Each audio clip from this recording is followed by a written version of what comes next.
હાજીપીર ખાતે મુસ્લિમ મુજાવર દાદા પરિવાર અને પોલીસ સ્ટાફ દ્વારા હનુમાન જયંતિ નિમિત્તે ધ્વજારોહણ સાથે ભવ્ય ઉજવણી કરાઈ।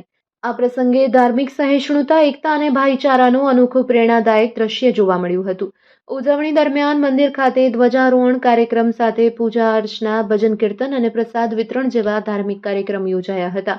મુસ્લિમ મુંજાવર દાદા અને તેમનું પરિવાર આ તમામ કાર્યક્રમમાં સક્રિય રીતે જોડાયો હતો, જે સમાજમાં પરસ્પર સન્માન, સહઅસ્તિત્વ અને એકતાનું જીવંત ઉદાહરણ પૂરું પાડે છે। આ પ્રસંગે પીએસઆઈ વીડી ગોહિલ, એએસઆઈ નરેન્દ્રસિંહ પરમાર, યુએચસી દિનેશ ચૌધરી, કિરણ નાઈ, અજય વોરા, અર્જણભાઈ રાડા, પોલીસ પગી છત્તરસિંહ, એએસઆઈ ઋતુરાજસિંહ સોઢા સહિત પોલીસ સ્ટાફ ઉપસ્થિત રહ્યો હતો। ઉપરાંત હાજીપીર ગ્રામ પંચાયતના સરપંચ પ્રતિનિધિ મુંજાવર હાજીભાઈ, મુજાવર કાસમભાઈ, આભાસભાઈ, ફારૂકભાઈ, દાદાભાઈ સહિત અનેક આગેવાન અને ગ્રામજનો મોટી સંખ્યામાં હાજર રહ્યા હતા। સ્થાનિક પોલીસ અને વિવિધ સમાજના લોકોની ઉપસ્થિતિએ સમગ્ર કાર્યક્રમને શાંતિપૂર્ણ, ભવ્ય અને યાદગાર બનાવ્યો હતો।